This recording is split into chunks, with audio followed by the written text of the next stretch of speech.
मनोज जरांगे यांचं जे आंदोलन आहे, त्यांचं जे उपोषण आहे, त्यांच्या व्यक्तिगत लाभासाठी चालू आहे.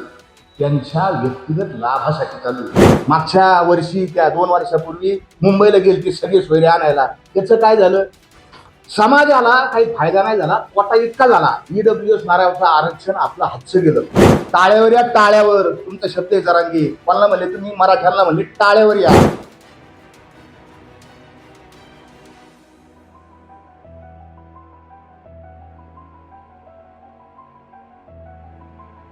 नमस्कार, मी पोपट पिटेकर. नवराष्ट्रमध्ये आपलं सर्वांचं स्वागत.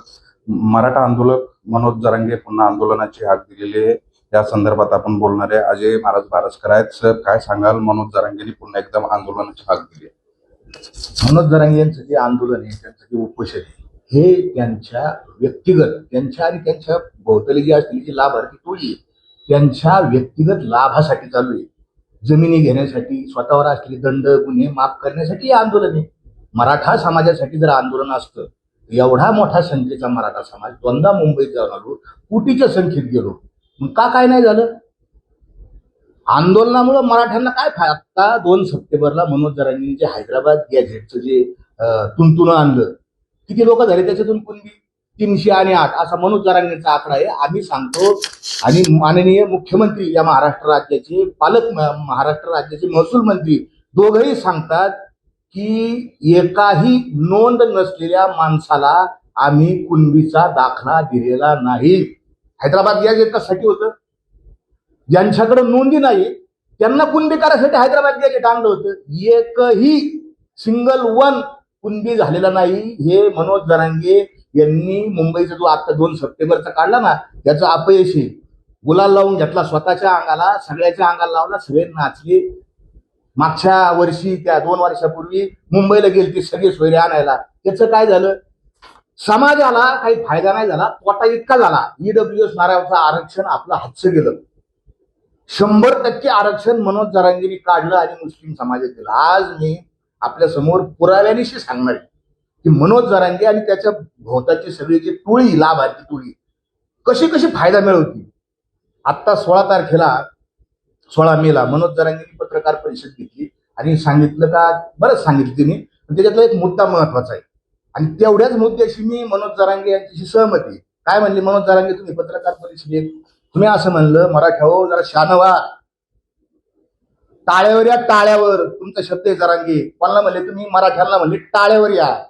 आपल्यावर लई वाळी वेळ आली, आपल्याला जमिनी इकायची वेळ आली, आपल्याला जमिनी इकायची वेळ आली. आपण 2-2, 3-3 एकरावर आलो. जरांगेचे शब्द आहेत बरं ते. आणि ते जमिनी घेऊन राहिलेत, जमिनीवर बिल्डिंग बांधून राहिलेत. जरांगे कोण जमिनी घेऊन राहिलं? सांग ना जरा तोंडाने नाव तुझ्या दम आहे ना. तू म्हणतो ना मी 96 कुळे मराठा आहे, मी पाटील आहे, मी संघर्ष योद्धा आहे. कोणी जमिनी घेतल्या सांग ना. मी सांगतो तुझ्यात दम नाही, तुझ्यात दम. मी सांगतो कोणी जमिनी घेतल्या. या मनोज जरांगेच्या आजूबाजूला जे टोळीतला 1 नंबरचा लाभार्थी आहे ना, आंतरवादीचा सरपंच पांडुरंग वसंतराव तारक, पुराव्यानिशी सांगतो, वेग हवेत नाही आरोप करत. मागच्या महिन्यात 28-29 तारखेला महाराष्ट्र राज्याचे मंत्री उदय सामंत आले, पांडुरंग तारकच्या घरात बसले. तिथं मनोज जरांगे, संजय कटारे, गंगाधर काळकुटे ही चांडाळ चौकटी तिथं बसली होती. आणि या सगळ्या यांनी मिटिंग घेतली आतमध्ये, बंद दाराच्या आड. नीट लक्षात ठेवा मराठ्यांनो, हा मनोज जरांगे पहिल्या उपोषणात ओपन मिटिंगा घेत होता. मी पण खुलीत चर्चा करीत नाही, मी प्रेस समोर मिटिंगा घेतो. तो मनोज जरांगे आता डील करायला लागलाय, सिटिंग करायला लागलाय, दरवाजे बंद करून मंत्र्यांसंग चर्चा करायला लागलाय. बघा जादू काय झाली. चर्चा केली त्यांनी बंद दाराच्या आड, 2 तास चर्चा केली आणि लगेच 8 तारखेला मनोज जरांगेच्या ज्याच्या घरात चर्चा केली ना, पांडुरंग वसंतराव तारक, त्यांनी आंतरवादी सराठी म्हणजे रामगाव बुद्रुक शिवेलाच लागून गावे किती जमीन घेतली? 27 एकर. टाळ्यावर आहे तुम्ही जरांगेचे समर्थक. किती जमीन घेतली? 27 एकर. पुरावा सांगतो. ही खरेदी खत सहाय्यक दुय्यम निबंधक आंबड, दस्त क्रमांक 2791/2026, गट नंबर 139. बर का? जमीन बघा किती आहे, 9 हेक्टर 8 आर. हेक्टर ह्या एकर नाही, हेक्टर. आणि देणारे कोण? सुनील रावसाहेब आंधळे, ज्यांना तुम्ही रात्रंदिवस शिव्या देता. त्यांची जमीन तुम्हाला चलत तरी आहे. घेणारा बघा, पांडुरंग वसंतराव तारक आणि त्याचे दोन मेवणे, आणि खाली अजून इंडेक्स एक, खाली इंडेक्स, दुसरी इंडेक्स. दुसऱ्या याच्यात किती आहे? गट नंबर 144 मध्ये 2 हेक्टर 2 आर जमीन. आणि घेणारा कोण? हा पांडुरंग वसंतराव तारक. गरजवंत मराठ्यांचा लढा कोणासाठी सुरू झालता? जरांगे, तुम्ही गरीबाच्या लेकरा बाळांना मोठं करणार होते ना. हा गरीबाचं लेकरू आहे का? हे गरीबाचं लेकरू आहे? कुठून आला हा पैसा? सगळ्या महाराष्ट्राला विनंती, सगळ्यांना विनंती आहे, ज्यांच्याकडे विवेक शक्ती आहे, ज्यांच्याकडे विचार करण्याची शक्ती आहे, सारासार विचार करा उठाउठी, ज्यांच्याकडे ताकद आहे ना विचार करण्याची. कुठून आले पैसे? हे पैसे कुठून आले मी सांगतो. हा सौदा आहे. कशाचा सौदा? आंतरवालीमध्ये ज्या आमच्या माय मावल्यांचं रक्त सांडलं ना जरांगे, त्याचा सौदा केला तुझ्या जोडीदारांनी. तू घरात बसून आणि त्याची ही जमीन घेतली. कुठं फेडशील हे पाप? आणि दुसरा लाभार्थी सांगतो या टोळीतला, पहिलं जे उपोषण झालं ना, सगळ्यात पहिलं अंतरावली सराठी, जिथं हा एका रात्रीतून हिरो झाला ना, लाठीचार्ज झाला. याचं कर्तृत्व काय? पळून गेला हा लाठीचार्ज मधून. त्याचा जोडीदार अमोल खुने सांगतोय पळून गेला. आणि त्या लाठीचार्ज मध्ये सगळ्या मराठा समाज भाऊक झाला. सगळ्यांनी त्याला समर्थन दिलं. आम्ही त्या समर्थन देण्यात होतो. आम्ही जरांगीवर प्रेम करत होतो. आम्ही तिथे गेलो, मुख्यमंत्री तिथे गेले आणि 14 तारखेला उपोषण सुटलं. 14 तारखेला उपोषण सुटलं आणि कोणाचा फायदा झाला? लाभार्थी क्रमांक 1 लाभार्थी कोण आहे? जरांगेचा खास मित्र. तुम्ही दाखवा, त्याचं नाव आहे संजय कटारे. हा संजय कटारे, बघा हा संजय कसा जिबड्यावर बसलाय, थार जिबे. हा गरजवंत मराठा आहे का? जरांगे, हे गरजवंत मराठा आहे? जिबड्यावर बसलाय? अरे टाळ्यावर या ना. वावर इकायची येळ आली ना मराठ्यांना आपल्यावर, आणि हे जिबड्यावर बसलेला. आणि काय केलं यांनी? काय याचा काय फायदा झाला? याचा फायदा झाला बघा. हा कोण आहे? हा काय करीत होता? हा संजय नानासाहेब कटारे आहे ना, याच्यावर अवैध वाळू उपशाचा आरोप आहे. हे आमच्या लोकांना कळत नाही. शब्द जे आहेत ना, सरकारी शब्द कळत नाही. अवैध वाळू चोर, गोदावरी पात्रातली वाळू चोरणारा संजय कटारे जरांगेचा खास जिगरी मित्र. टीव्ही चॅनलवर दाखवला. आणि त्याच्यावर आंबडच्या तहसीलदारांनी किती रुपयाचा बोजा टाकला, किती रुपयाचा दंड केला? 4,90,72,200 रुपयाचा दंड केला. साष्टा पिंपळगाव मधल्या गट नंबर 262 वर त्याचा हा बोजा टाकला. अंतरावलीचं उपोषण संपलं. अशी लाईन लागली होती. कलेक्टर असा, SP असा, बारकाल्या पोलिसांना, आणि लोकांना तर सरकारी अधिकाऱ्यांना किंमतच नव्हती. जरांगीने असं त्या तहसीलदारला बोलून घेतलं, चल रे तेवढा बोजा कमी कर. एका दिवसात, 1 दिवसात ऑर्डर काढली. तहसीलदारनीच बोजा चढवला आणि तहसीलदारने ऑर्डर काढली. पुरावा देतो पुरावा.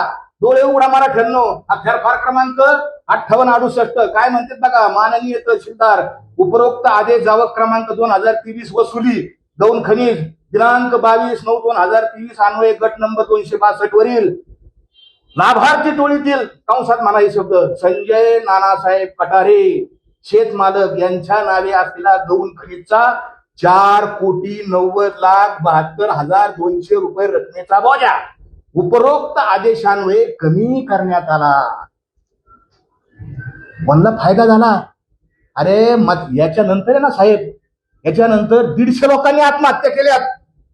आणि हा खुशाल बिन लाजा हा त्याच्यावर बसलाय. थारवर गाड्या घेत, बंगले बांधतेत. जरांगे कुठं फार खिडशीने लोकांच्या रक्ताचे पैसे यांच्या लाभार्थी टोळी झाली. म्हणून तो अमोल खुले ना, त्याचा जोडीदार, कपडे फाटले त्याच्या अंगावरचे. त्यांनी कोपर्डीच्या त्यांचा अन्याय केला ना. म्हणजे खऱ्याला किती मरण असतं खऱ्या लोकांना. आणि चोट्टे भामते कशी येतात, याची दुनिया कशी झाली सगळी. चोट्टे भामतेची दुनिया झालेली. खरं मरत आहे आणि खोट्याला गावभर किंमत, त्याची सगळे कौतुक करतात. खरं तर या प्रकरणी आता तुम्ही शासनाकडे काय मागणी करणार आहात? मी बरं, हे काय किरकोळ नाहीये. हे तुम्हाला दाखवलं त्याचं हिमनादाचं टोक नाही. एवढा सुईचा अग्रभाग आहे फक्त. किती घोटाळे घातले त्या लोकांनी. लोकसभेची निवडणूक झाली. माननीय माजी मुख्यमंत्री पृथ्वीराज चव्हाण 2-3 तास कडी लावून दाराचार चर्चा करीत होते. तुम्हाला असं वाटतं का निवडणुकीच्या टायमाला दोघं साधू संत येतं, जरांगे पहिलं चरण म्हणतो हरिपाठाचं, मग पृथ्वीराज चव्हाण मागं दुसरा हरिपाठ चरण म्हणते, दोघं पावले खेळत. काय केलं त्यांनी 2 तास 3 तास घरात? काय केलं? अहो हे पाया पडत होते काँग्रेसची पुढारी. उमेदवार उभा करू नका, आमचा फायदा होईल, आमचा फायदा होईल, तू बी उमेदवार देऊ नको, आणि तू काय असेल ते सांग. काय सांगितलं त्यांनी तुला, काय केलं जरांगे? आणि दुसरी जी प्रचंड डिलिंग झाली, सिटिंग झाली लोकसभेत, आणि दुसरी सिटिंग विधानसभेत झाली. काय त्वरेत म्हणला होता 288 जागा उभा करणार, मुसलमानांची, दलितांची, मराठ्याची युती होणार, साऱ्या थलपती होणार होता, थलपती जरांगे. अरे व्हायचं ना तू. हे लोकशाही आहे, महामानव डॉक्टर बाबासाहेब आंबेडकर सुद्धा निवडणुकीला उभा राहिलेत, हार जीत होत असती, तू लढायचं ना. पळून गेलं, रडलं जरांग्या इलेक्शन मध्ये, पळून गेला. आराटाचे नाटक होतं, मगरीचे अश्रू येतं. मनोज जरांगेंनी त्याही वेळेस सिटिंग केली, प्रचंड पैसा कमावलाय, प्रचंड. याची सगळी चौकशी एन्फोर्समेंट डायरेक्टर ईडीच्या चौकशीच्या आवाक्यातला हे आहे, म्हणून त्यांच्याकडे मी तक्रार केली, ईमेलने तक्रार पाठवलेली आहे. आणि दुसरी तक्रार, हे जे अवैध खनन केलंय ना, हे चुकीच्या बोगस बेकायदेशीर पद्धतीने केलेले आहे, याच्यावर सगळा दंड, याची पुन्हा कारवाई करावी, यासाठी माननीय महसूल मंत्री चंद्रशेखर बावनकुळे यांच्याकडे मी तक्रार अर्ज केलेला आहे. या आपल्या निमित्तानं आपल्याला हे पुराव्यासहित सांगतो, आता तरी शान व्हा, आता उघडी डोळे जरी अद्यापनाकडे मातेची या खोळे दगड आला जन्माची, दगड होणारे काय जन्माल तुम्ही, तुकोबाराच्या भाषेत सांगतो. थांबतो. रामकृष्ण हरी. मनोज जरांगे यांच्या आंदोलनातील जे काही सहकार्य आहेत त्यांनी विविध माध्यमातून पैसा कमवला आहे आणि जमिनी लाटल्याचा मोठा गंभीर आरोप अजय भारसकर महाराजांनी केल्याचं आपल्याला इथं पाहायला मिळतंय. उपट पिटेकर, अहिल्यानगर.